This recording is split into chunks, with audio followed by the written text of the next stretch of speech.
Pois é, meu amigo. Imagine só o cenário. O mundo do futebol engatinhando, sonhando em unir as nações num campo. Faltava algo, um símbolo que representasse não só a vitória, mas a glória máxima. Foi daí que nasceu a taça Vitória, uma verdadeira joia feita para coroar os reis do futebol. Ela não era só um troféu, mas a materialização de um sonho que estava apenas começando a tomar forma. A gente pensa que as coisas já nascem com o prestígio que tem hoje, mas não é bem assim. Quando os uruguaios levantaram essa taça pela primeira vez, em 1930, eles estavam inaugurando uma tradição. Era como o primeiro homem pisando na lua, sabe? Depois vieram os italianos, bicampeões, que pegaram um gostinho especial por ela. A cada 4 anos, a lenda daquele objeto de ouro e desejo só crescia entre os apaixonados pelo esporte. Com a Itália sendo a guardiã do troféu por 2 vezes seguidas, parecia que a taça tinha encontrado um lar seguro e orgulhoso. O mundo celebrava seus heróis e a beleza do futebol, com a vitória passando de mão em mão, de campeão para campeão. Tudo parecia caminhar para uma era de ouro do esporte, mas mal sabiam eles que nuvens muito escuras e ameaçadoras já se formavam no horizonte da Europa, prontas para mudar o destino de tudo. Agora, meu caro, a coisa fica séria. O mundo entrou em parafuso com a Segunda Guerra e o futebol, claro, foi para o escanteio. A taça, símbolo de união, estava justamente na Itália, no olho do furacão. Pense no perigo. Os nazistas eram conhecidos por pilhar tesouros e obras de arte, e aquele troféu de ouro seria uma propaganda e tanto nas mãos erradas. A glória do esporte corria o risco de virar um troféu de guerra, um destino terrível. Foi aí que entrou em cena um herói improvável, um sujeito chamado Ottorino Barassi, que era vice-presidente da FIFA. Ele sabia que não podia deixar a taça cair em mãos inimigas. Num ato de coragem que beira a loucura, ele foi até o banco em Roma, onde o troféu estava guardado a 7 chaves, e o tirou de lá secretamente. Imagine a cena, um dirigente de futebol planejando um resgate digno de filme de espionagem, tudo por amor ao esporte. E o esconderijo? Ah, essa é a melhor parte. Barassi não usou um cofre secreto ou um túnel subterrâneo. Ele simplesmente colocou a taça numa caixa de sapatos e a escondeu debaixo da própria cama. Dormiu anos com o maior tesouro do futebol literalmente aos seus pés. A taça sobreviveu intacta e, passada a guerra, foi rebatizada em 1946 como Jules Rimet. Parecia que o pior já tinha passado, mas essa estatueta tinha um dom especial para atrair confusão. Imagine a cena. Londres, 1966, a cidade respirando a Copa do Mundo. A Jules Rimet, já uma celebridade mundial, estava em exibição para todo mundo ver. Era o centro das atenções, guardada sob forte segurança. Ou pelo menos era o que todos pensavam. Ninguém em sã consciência imaginaria que alguém teria a audácia de tentar roubar o maior símbolo do futebol. Afinal, era como tentar roubar a coroa da rainha. Um verdadeiro absurdo. Pois é, meu amigo, o absurdo aconteceu. Num belo dia, a taça simplesmente sumiu, evaporou da exposição. Virou um pandemônio. A Inglaterra, anfitriã da Copa, passou uma vergonha histórica. A Scotland Yard, com toda a sua fama, ficou de mãos atadas, batendo cabeça sem encontrar uma pista sequer.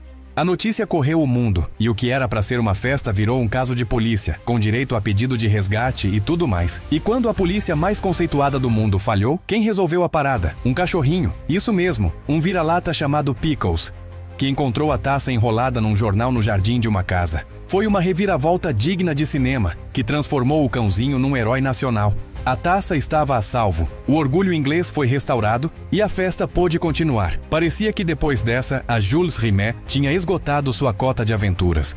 Depois do susto em Londres, a vida da Jules Rimet voltou ao normal. Ou seja, para os gramados. Havia uma regra de ouro na época. O primeiro país que ganhasse a Copa 3 vezes levaria a taça para casa de vez. O Brasil já tinha papado o caneco em 58 e 62. Então a Copa de 70, no México, não era só mais uma final. Era a final. Era a chance de ouro de trazer a estatueta para o Brasil e dizer para o mundo, ela é nossa. E que time nós tínhamos? Pelé, Tostão, Jairzinho, Gerson. Uma verdadeira constelação de craques que encantou o planeta com um futebol que mais parecia arte. A final contra a Itália foi um show, uma aula de bola. Quando o capitão Carlos Alberto Torres ergueu aquela taça, o Brasil explodiu de alegria. Não era só um título, era a consagração definitiva, o carimbo de país do futebol, no passaporte da história.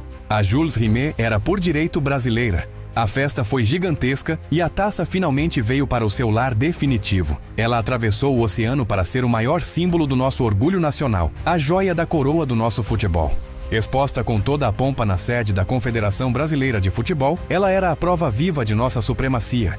Afinal, depois de sobreviver a uma guerra e a um sequestro na Europa, onde ela estaria mais segura do que no país que a amava mais do que tudo? Lembra daquela história de que a taça estaria mais segura no Brasil? Até um antigo dirigente da Confederação chegou a dizer que roubá-la seria um sacrilégio que nem o ladrão brasileiro, apaixonado por futebol, cometeria. Pois bem, essa certeza virou pó. A Jules Rimet estava lá, na sede da CBF, protegida por um vidro à prova de balas, brilhando como um farol do nosso orgulho. Parecia intocável, um tesouro guardado no coração do país do futebol.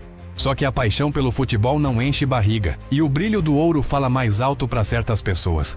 Numa noite de dezembro de 1983, o impensável aconteceu. Ladrões invadiram o prédio, renderam o vigia e, usando a força bruta de um pé de cabra, arrombaram a moldura de madeira que prendia a caixa de vidro. Foi um ato grosseiro sem a finesse de um crime de cinema. Foi a ganância pura e simples estraçalhando um símbolo sagrado. A notícia caiu como uma bomba. O Brasil acordou no dia seguinte não só com uma taça a menos, mas com o orgulho ferido, manchado. Foi uma facada no coração da nação. Aquele otimismo de que aqui não se desfez em choque e incredulidade. Onde estava a nossa taça?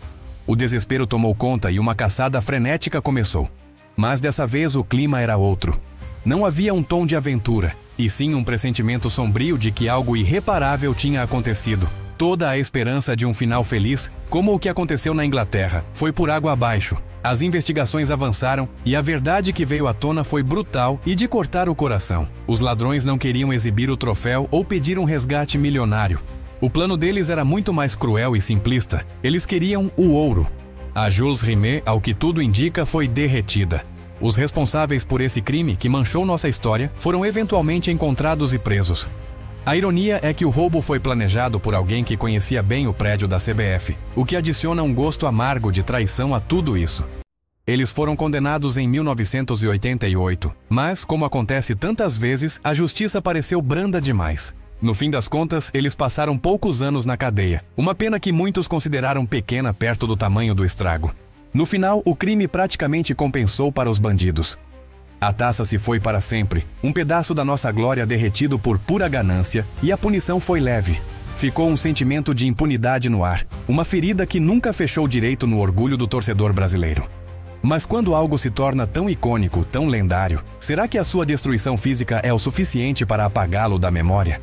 A história, meu amigo, sempre acha um jeito de continuar.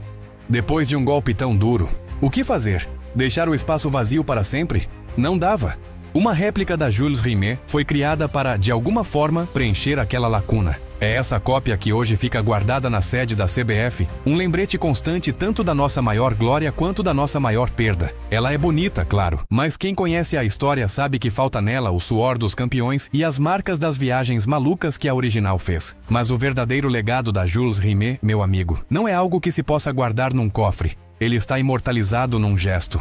Pense no Capitão Bellini, em 1958, erguendo a taça acima da cabeça para que todos os fotógrafos e torcedores pudessem ver. Aquele movimento tão simples e espontâneo virou o padrão, a forma definitiva de se comemorar um título. A taça original pode ter sumido, mas a sua imagem icônica se repete até hoje em todos os cantos do mundo. E para provar que a lenda é mais forte que o metal, basta ir ao Maracanã. Lá, uma estátua de bronze do Bellini eterniza o exato momento em que ele ergue a Jules Rimet original. Ou seja, o troféu que foi derretido continua e sempre continuará sendo levantado dia após dia, no templo do nosso futebol, porque a história, a glória e o gesto. Ah, isso ladrão nenhum consegue roubar. Se você ficou fascinado por essa história incrível e cheia de reviravoltas, não se esqueça de deixar o seu like neste vídeo para nos ajudar a trazer mais conteúdos como este. E claro, se inscreva no nosso canal para não perder nenhuma curiosidade do mundo do futebol. Ative o sininho e junte-se à nossa comunidade. E a nossa resenha não para por aqui. Siga também o nosso Instagram, o Algoritmo da Bola Oficial. Valeu pela força e a gente se vê no próximo vídeo.